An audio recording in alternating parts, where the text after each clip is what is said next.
We're living in the space age right now and have been since 1957, though I don't think I'm alone in saying that it doesn't really feel like it.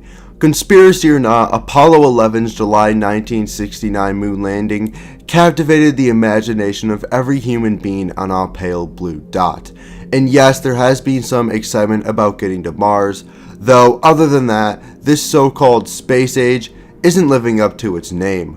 The concept of humanity spreading from system to system like a plague, no, literally a plague, is inspiring and terrifying both, though in reality, we're far, far away from space fleets and extrasolar colonies.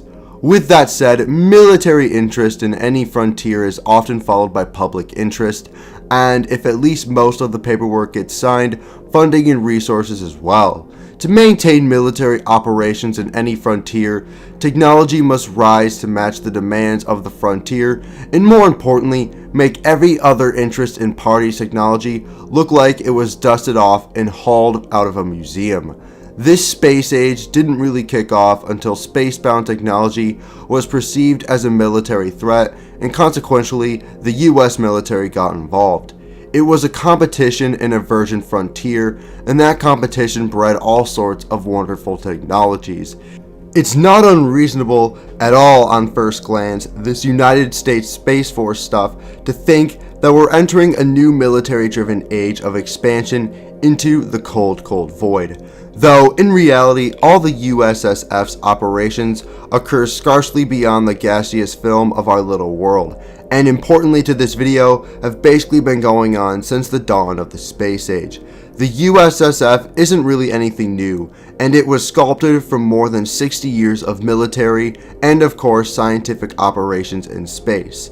We mostly cover sci-fi and other topics here on the front, and Space Forces, given they were actually a thing before December 19, certainly fall under that bracket. For the rest of the video, we're going to discuss the history of Space Forces and how it sculpted the Space Forces of today. The space age was born during and as a result of a desire for space supremacy in the Cold War, and the competition between the US and the USSR to achieve it is known commonly as the space race.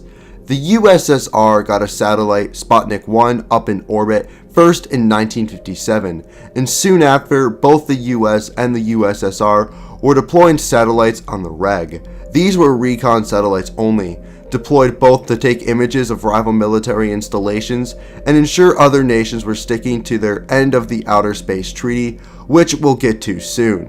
What's more exciting is that though both nations were researching all sorts of fun ways to engage in satellite-to-satellite combat, the most exciting of which being the kamikaze-esque satellites and directed energy weapons, which, yes, thank the Force, yes, included lasers. To the surprise of no one, after all, it was the Cold War. Both the US and USSR researched putting nuclear bombs into orbit, and both these powers developed ground-based ballistic missiles capable of waging intercontinental nuclear holocaust. While said, ballistic missiles traveled ground to ground in an arc that actually crested into space, and both the US and USSR explored anti-ballistic missile technology delivered by weaponized satellites in space.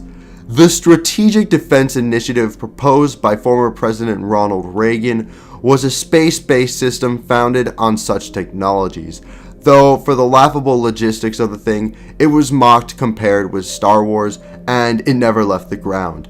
On the Soviet side of things, they developed, among other technologies, the Polius spacecraft, a prototype orbital weapon platform designed to take out satellites just like those in Reagan's failed Strategic Defense Initiative with, wait for it, lasers. The craft never found its way into space. Luckily, all of these propositions and prototypes never saw action. Though, before we move on to the Outer Space Treaty and post-Cold War Space Forces, the US thought about nuking the moon just to show the world who had the biggest stick.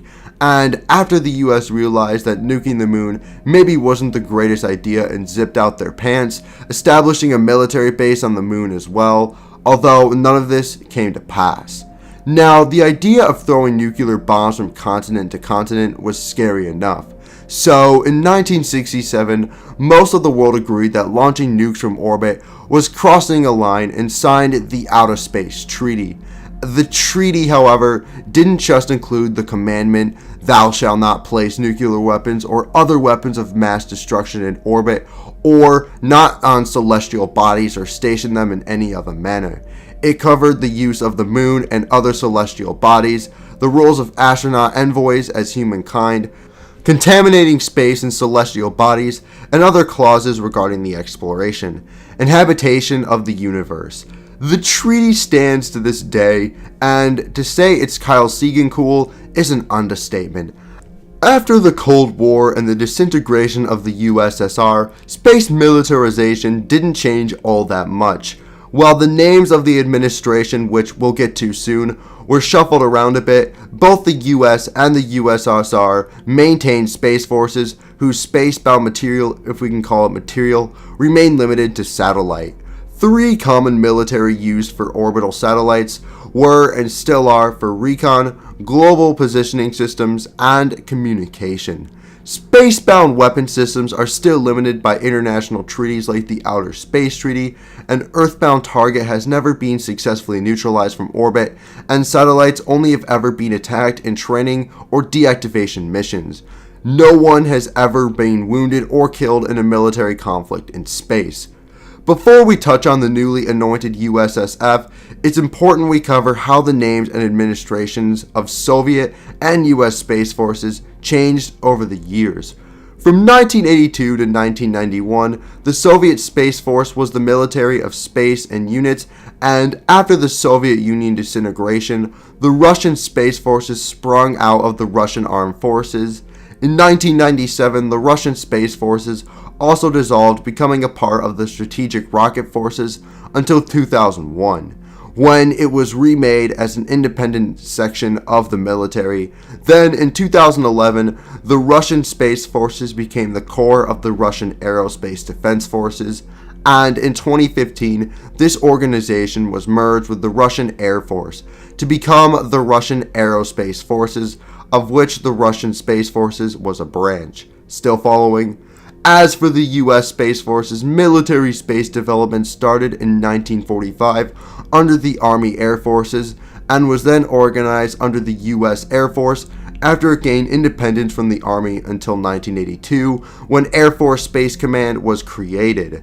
While the Air Force now commanded the majority of US Space Forces assets, the Army and the Navy possessed some too. This brings us to the USSF, which was established on the 20th of December 2019. You know, the military organization that copped all the heat for stealing the Star Trek insignia. The soldiers and sailors from the US Army and Navy Space Forces will have joined their Air Force counterparts in the USSF by 2022. So, what will the USSF actually do? If you're looking for the answer, construct a Death Star and destroy Alderaan, you're going to be slightly disappointed. The answers are a little vague than that, including such mission sets as achieving space superiority, supporting other operations as the operation of recon GPS and communication satellites, supporting other services such as civil and commercial services and airspace lifts, and supporting nuclear command control communications and detonation detection in missile warning and defense operations. The first of their two functions, as detailed in the USSF Act of February 2020, is quite simply to provide freedom of operation of the United States in, from, and to space. So, the most important thing to understand from all of this is that space forces have been a thing for over 60 years, and the USSF is simply an amalgamation of all space forces in the US military into one distinct and individual force, equal in title to the Army, Navy, and Air Force. Functionally, it's not really anything new, a stereotypical space force, as in a fleet of spaceships packed to the blast doors with armor-clad military personnel or droids does not exist, and satellites remain the primary in-orbit assets of any space force, of which there are more than those maintained by the US and Russia. The space forces are simply the only independent space forces in the world that present, though China, Japan, India, and the European Union aren't so far behind. Also, Space Forces are largely concerned with what's going on down below on Earth. They're really mostly looking in, not out, but you mustn't forget, this is simply what we know. There's very likely a lot we don't know. It's space after all, the final frontier. Just don't expect the formation of the USSF to make good on this whole space age thing and catapult humanity into the stars just yet. If that happens, the best the aliens could do is pray that their star burns out before we arrive. Anyways, guys, that's it for our Space Forces video. Make sure you let us know your thoughts in the comments section below. And as per usual, just before you go, if you want to join our wider community, make sure you check out our Discord. And if you want to support the channel more than you already are by watching this video, please do check out my main channel where we discuss everything Star Wars, mainly focusing on the Clone Wars and prequel era content. Anyways, guys, as always, thank you so much for watching, and I hope you learned something new.